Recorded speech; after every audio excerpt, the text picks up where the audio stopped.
Yeah, so I think the big question is, how do I stay excited about my life without bracing for impact, especially when you know that with life comes suffering? It's Malicia.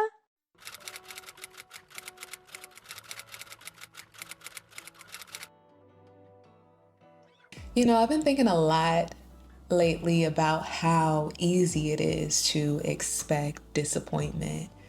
I don't know about you, but I haven't always been like that. There was a point in my life where my baseline was truly happiness. I was just optimistic about life. For the most part, I felt safe. But life happened, and it felt like even during moments of joy and excitement, I would be aware that this isn't gonna last forever. And it would be like, okay, well, should I sit in this for too long? Because something might come to take this joy away, to take this happiness away. It would really my rob me from happiness and joy in the present moment.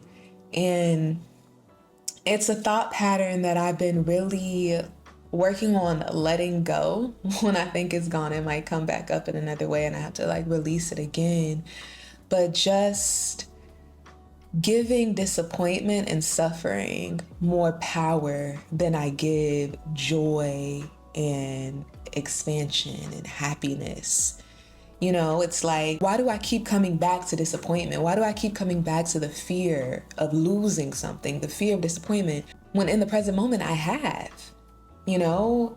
And having is just as real as losing. So why do I tend to give more energy or more of my attention to the fear of losing? And yeah, I've come to the conclusion internally, I hold the belief now, because you can know things in theory, right? But it's different when you actually get to a point of embodiment. I accept the fact that joy is my true nature. Joy is my natural state. I think about kids. They're so happy and excited, and yeah, they might cry when they fall or something happens, but they move on and they go back to their natural state, which is curious, excited. It feels good. And then life happens, right? And it kind of we end up building this shell, this protective shell, and we're on alert all the time. And just the awareness now that actually joy is my true state. It's not something out there, up there and out there that I need to try to grab for or hold on to it when I get it. It's the solid foundation. It's the soil, right? It is me. So of course things come in life to mold us, to evolve us, to grow us, painful things, suffering. And I know some suffering is unthinkable. For those of you who've endured unimaginable pain, this message isn't here to bypass that or minimize that. I'm just offering a perspective that's helped me reclaim joy. And if it resonates with you, I hope it brings some peace. When we have the mentality that challenges are either here to teach us a lesson or to help us to embody love more, I feel like that mindset helps us to navigate suffering with more grace.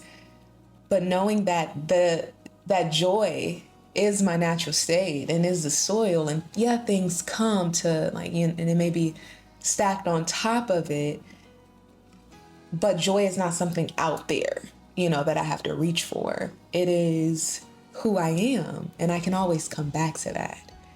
And it's always there for me to come back to. I had a friend tell me about something her little sister is going through. She just got accepted into a very impressive college, which is far away from her family. Not too far, but it's far. And she's excited, but she's also really scared, and she's considering not going because she was previously away in college in another state far from her family and had a terrible, what she views as a terrible experience. So now that this new opportunity has come her way, she is afraid that the past will repeat itself. It makes me want to cry because we do that so much to ourselves. And in my opinion, all it takes is a reframe. What she experienced previously in college, yes, it was terrible, but she wouldn't be the young woman she is today. It strengthened her. It gave her something she needed in life. And now she is on to the next. And the next can be better and will be better, especially if she takes what she learned from that past experience and make adjustments. And listen, I know some stuff is so painful, it doesn't feel like there's a silver lining. And if that's you, as your virtual friend, I just encourage you to keep going and give yourself grace. Relax into trust. You know, we get so fearful that because we've experienced it before, it means it's going to keep happening and keep happening and keep happening. From my experience, when that tends to happen, when it feels like there's patterns that keep happening and keep happening, it's because I haven't learned what I needed to learn. I haven't taken something that is in this pattern and I haven't learned from it. So it keeps repeating itself in different forms, in different ways. But I think it's so beautiful when you get to a place that you trust those past experiences. You trust that they weren't just coming to harm you, right? They were coming to develop and grow you and expand you in ways that you didn't know. I think that's just such a beautiful thing about life, is that life is so intelligent. Just like how you can put a seed in the ground and water it, and that seed, you don't have to tell that seed how to develop and grow into a flower or a tree. Intelligence is built in us. Little kids aren't telling their bodies to grow legs, grow arms, grow taller. It's happening organically, and life has a way of organically maturing us and growing us. And when we resist, that's when we experience more suffering, right? In some ways, we just don't understand why life does it that way. But to know that there is love and intention behind it, even though it may be painful, helps you to see life more so as an upward spiral and not, you're going in circles or you're going downward, right? Because life is intelligent. Life will, as we've seen, kill off anything that is not evolving, that does not serve its good. We see it in animals, in nature. They adapt to the environment, and those who can't survive or parts of their way of operating that they don't need is removed, and what works strengthens. And yeah, I found that so interesting how she has, back to my friend, how she has a beautiful opportunity in front of her, a golden opportunity, yet fear, because of what happened in the past, is overshadowing what is in front of her. And that same thing doesn't have to repeat itself. And it's not. That's a crazy thing. I feel like a lot of times in life, we put that filter on the experience and say, oh, this is the same thing. It's the same thing. And it's not. There might be similarities. And okay, if there are similarities, okay, let's look deeper and see where we need to develop and grow, what we need to take from this. But it's because a lot of times we're still holding on to the pain from that experience. We haven't even processed it ourselves. So we're placing it on new experiences. Yeah, so I think the big question is, how do I stay excited about my life without bracing for impact, especially when you know that with life comes suffering? A perspective that has really helped me lately is that I don't have to fear hardship. I just need to trust that I'm resilient enough to make it through, and that hardship will lead me to becoming more of me. I think when the goal is becoming the most authentic version of you, and I don't mean that on a surface level, just be yourself, but the you that you don't even know resides in you, your highest potential. When that is the goal, and you know that life is all about that. We can look at evolution, and when life is all about making something better, you can trust that regardless of what comes, what happens, if I have the right perspective, if I have a growth mindset, if I know that life, love, God, the universe has good intentions for me, you trust that whatever comes your way will make you more of you. And that doesn't mean everything that happens is okay or should have happened. Some things are deeply wrong, but I've found that through listening to other people and their stories, even then, the soul finds a way to rise. I read this quote that I love. It says, "Everything that happens in your life is either love or a lesson that is shaping you to hold more love, expanding your capacity. And the highest version of you is not afraid of the fire. They were born from it. They know that peace isn't the absence of hardship. It's the presence of deep, unwavering trust that regardless of what comes, you emerging out of it will be stronger, will be better, will be wiser, will have wisdom that can help others. There's good that we can find in the hardship." So yeah, sometimes life feels like a juggling act of perspectives. This isn't about minimizing grief, trauma, or injustice. It's about giving ourselves permission to experience joy, even when the world feels heavy. My life is good. Yes, there are challenges and things that come, but I don't want to waste time fearing a future, that might never happen.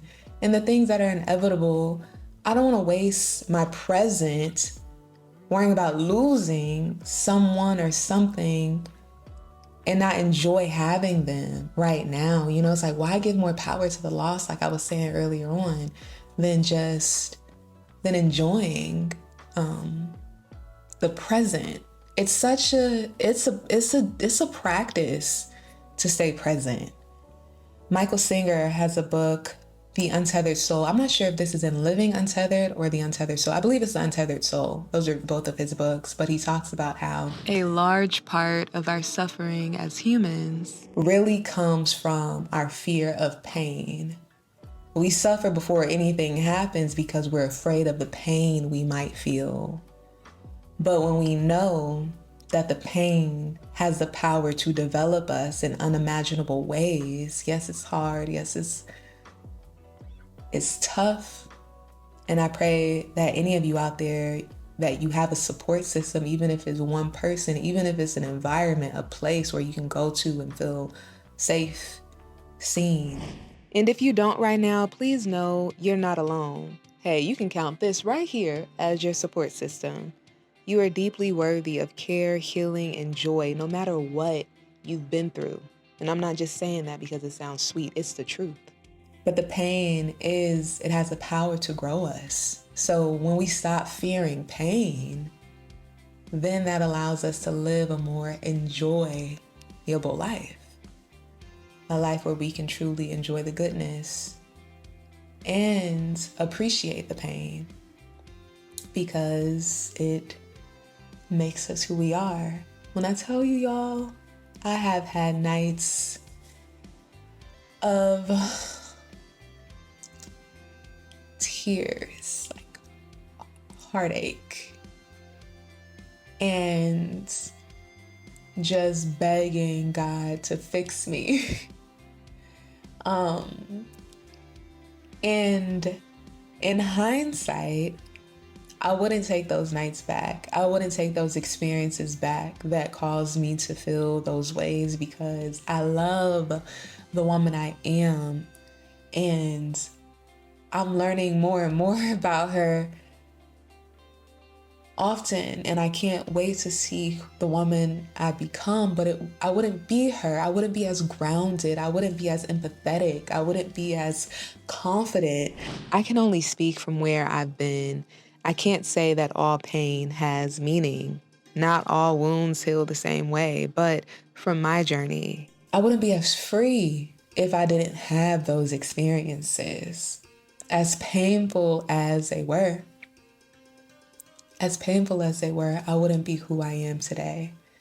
So this video is a little longer than I expected, but I just wanted to hop on here and suggest the idea of accepting that joy is your natural state.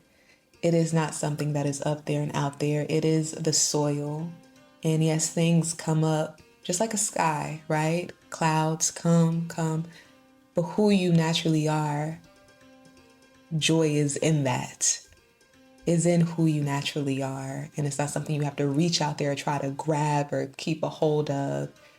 You can relax into it. You can let it go because it's you. And things will come. And then, you can always trust that you can go back to that space. Really quickly before I go, I was watching the Know Thyself podcast and Dr. Sue Morter was a guest, and she was talking about how years ago she was having really bad migraines. So she started meditating. She heard that meditation might help. And after doing it a few times, she had this transcendental experience to where she, for the first time, was in a state of bliss, pure bliss, to where people were coming in saying, "You have to eat." And she was saying, "No, leave me alone." She was feeling so good. And, meditation, you're not, the goal at least is thoughts are passing. You're not blissful because you're thinking about a certain thought. You're blissful because you just are aware. You just are. And she was saying she was in a complete state of bliss. And that just changed how she views life as a whole, because where did that state come from? It's in her somewhere, And she was able to sustain it. So to me, that just tells me that these feelings, these good feelings, they live in us. It's not something that we have to rely on somebody to give us an experience, to give us an opportunity, to give us. They say opportunities and people help evoke those feelings, but they naturally live in us. So yeah, all that to say, I'm choosing to believe that this is a good life, that this is an abundant life, and I suggest to you to try opening up your heart a little bit, to trust that this is a good life. Even if it hasn't been in the past, or if it's disappointed you in the past, I hope you can open your mind up to the idea that it can get better, and it will get better. And even if it's been good, that it can get even better. And when I say better, I mean richer and more fulfilling and aligned. Open your heart just a little and trust that good is coming your way, and that whatever you might be going through is working for your good. And yeah, I love you. I hope that this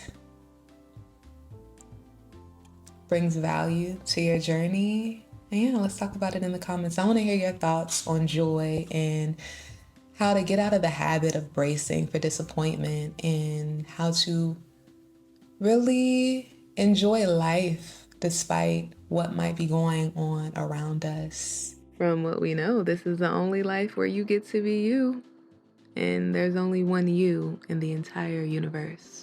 Choose joy.